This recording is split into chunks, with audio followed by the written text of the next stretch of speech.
Graça, misericórdia e paz da parte de nosso Senhor e Salvador Jesus Cristo. Amém? Amém.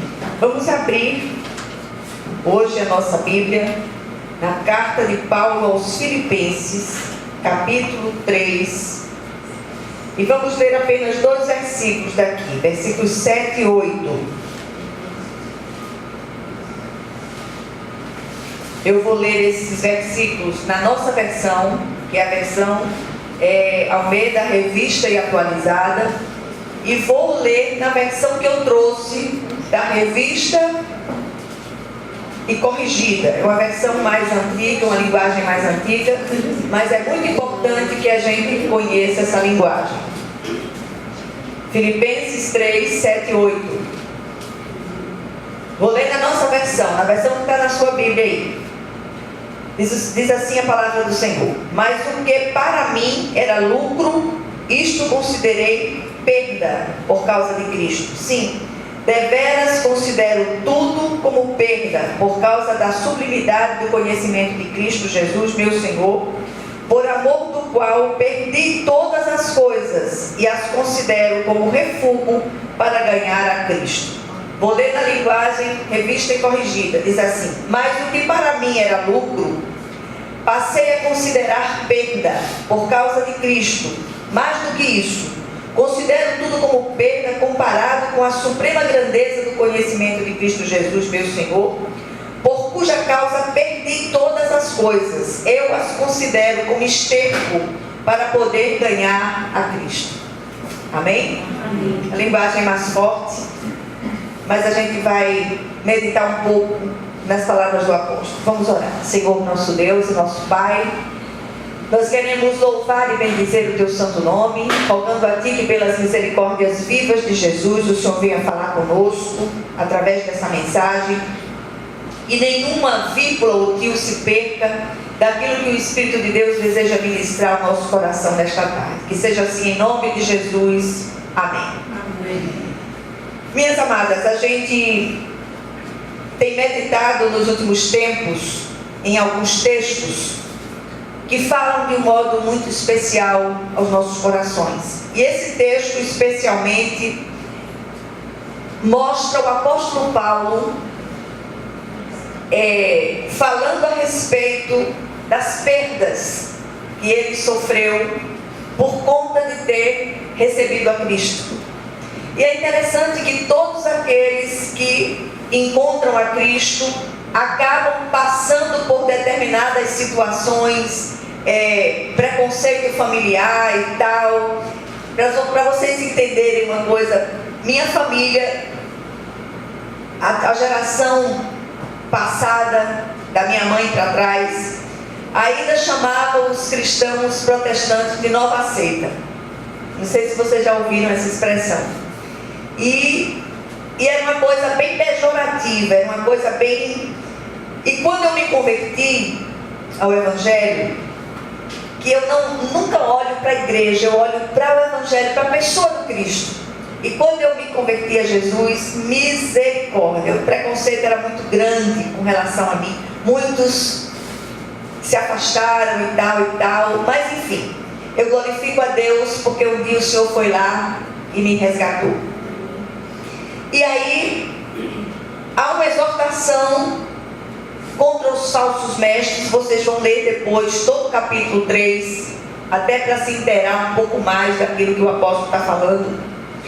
Paulo estava preso, não se sabe ao certo o lugar dessa prisão, fala-se em Roma, quando ele escreveu essa carta para esses irmãos de Filipos. E essa carta é chamada de Carta da Alegria.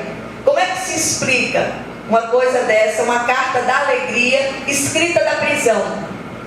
Aqui você encontra pelo menos 11 ou 12 vezes expressões que remetem à alegria, ao regozijo, ao enlevo pelo conhecimento de Deus. Então, meditando na carta da alegria, somos surpreendidos com as palavras do apóstolo Paulo em relação ao que ele tivera e a sua condição na ocasião. Preso, já tinha sido envergonhado publicamente, já tinha sido humilhado publicamente, açoitado muitas vezes, passou pela voragem do mar, no naufrágio, viveu tantas coisas que nós olhamos assim.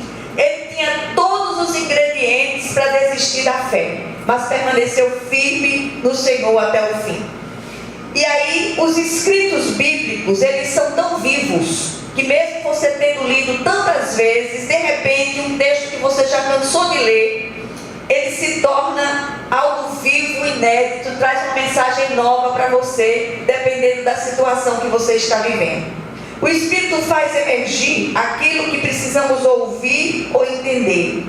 E isso é maravilhoso demais aos nossos olhos. Uma das coisas que mais me encantam na palavra do Senhor é exatamente isso, essa contemporaneidade da palavra, de estar sempre trazendo mensagens novas, mesmo que a gente traga esse mesmo sermão 200 vezes, ele vai soar como algo novo, porque a palavra é viva e eficaz.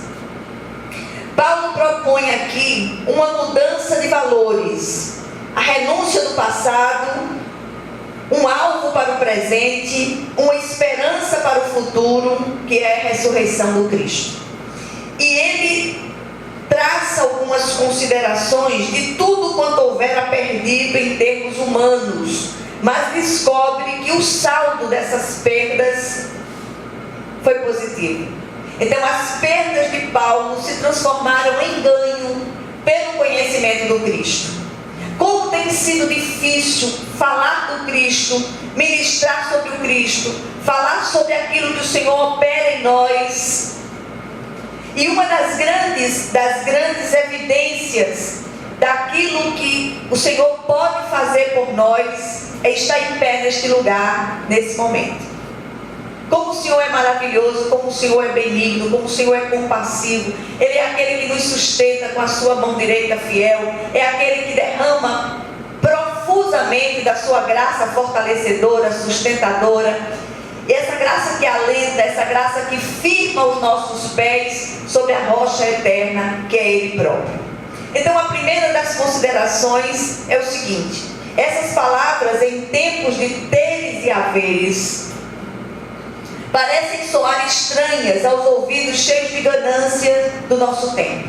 Os pregadores, claro que com raras e honrosas exceções, a gente não vai botar todo mundo no mesmo cesto, mas a gente tem visto o mercadejamento da fé, o mercadejamento da palavra de Deus.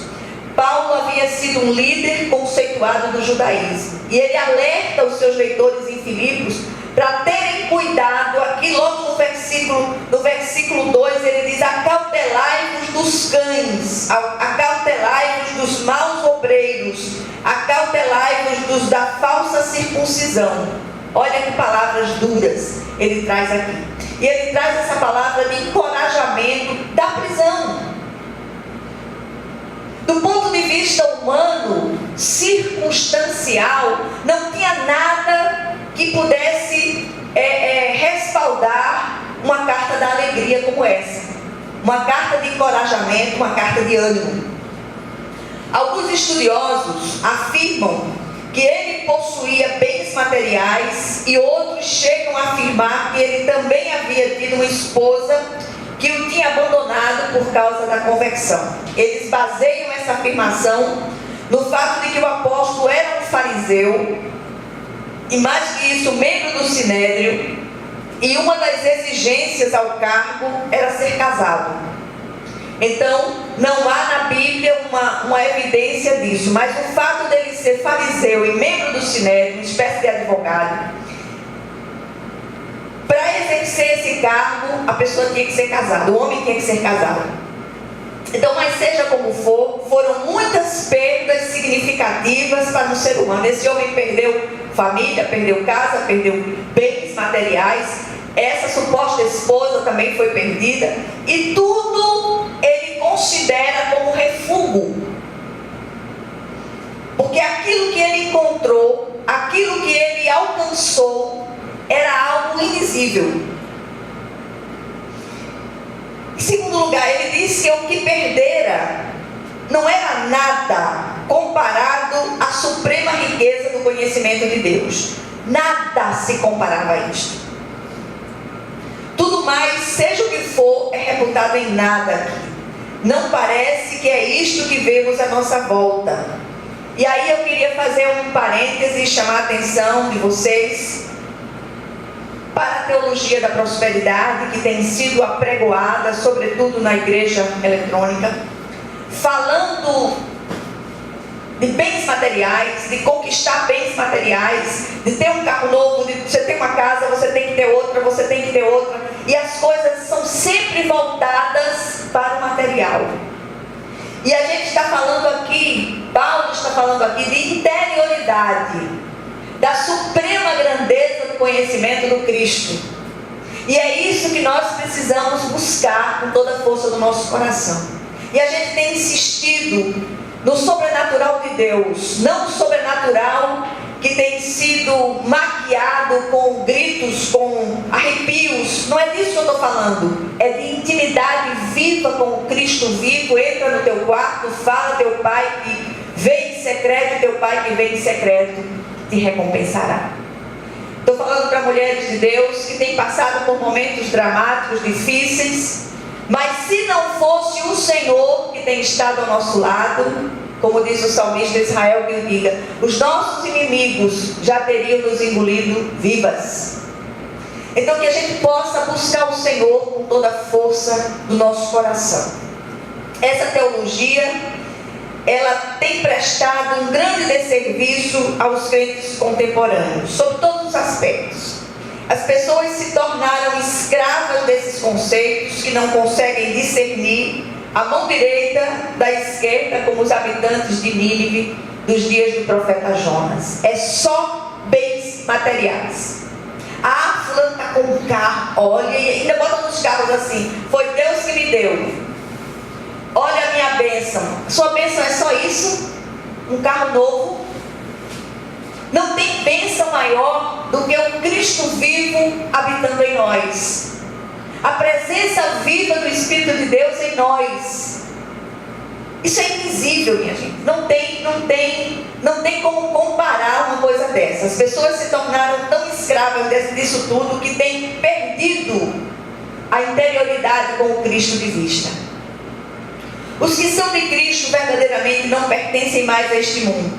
E as palavras também não são, as palavras de Paulo também não são estímulo à preguiça e à improdutividade. Ele não está dizendo isso, que você tem que cruzar os braços e não fazer nada. Somos peregrinos e forasteiros em terra alheia, mas enquanto aqui precisamos fazer a diferença. Teremos aqui aquilo que foi concebido por Deus para o uso da sua obra, nem mais nem menos. Em quarto lugar, busquemos ajuntar tesouros nos céus, onde a traça não rói, nem a ferrugem destrói. Cresçamos na graça e no conhecimento de Deus. Busquemos a Ele de maneira relacional. Eu insisto muito com isso. Chega de um cristianismo ritual, cheio de ritualismo, cheio de práticas externas apenas. Nós precisamos nos relacionar intimamente com o Cristo. Façamos isso em oração, busquemos isso com toda a força do nosso coração, leiamos a palavra de Deus, pedindo ao autor da palavra que nos esclareça aquilo que nós estamos lendo, e o mais Ele fará. Busquemos a Ele de maneira relacional, repito, dependamos dEle inteiramente, esperemos nele e descansemos nele. O mais é nada, coisas de só menos importância. Nunca vi uma dificuldade tão grande como viver nos dias atuais. É demais. As coisas estão difíceis demais. Como a gente enfrentar tudo isso sem a presença do Cristo? Tem um cântico antigo que dizia assim: sem Jesus não dá. Não dá, sem Jesus não dá. Repetir esse refrão o tempo todo, e esse cântico nunca foi tão oportuno como para os nossos dias. E para terminar, eu queria dizer a vocês: tudo é reputado em nada diante da sublimidade do conhecimento de Deus. Que o Senhor, Ele aplique essa porção da palavra. E a minha oração é uma só: Que o Senhor lhe conceda fome e sede cada vez maior da presença de Deus, da palavra de Deus, do relacionamento íntimo com Cristo. Que o Senhor possa aplicar essa palavra ao seu coração em nome de Jesus. Amém. Vamos orar.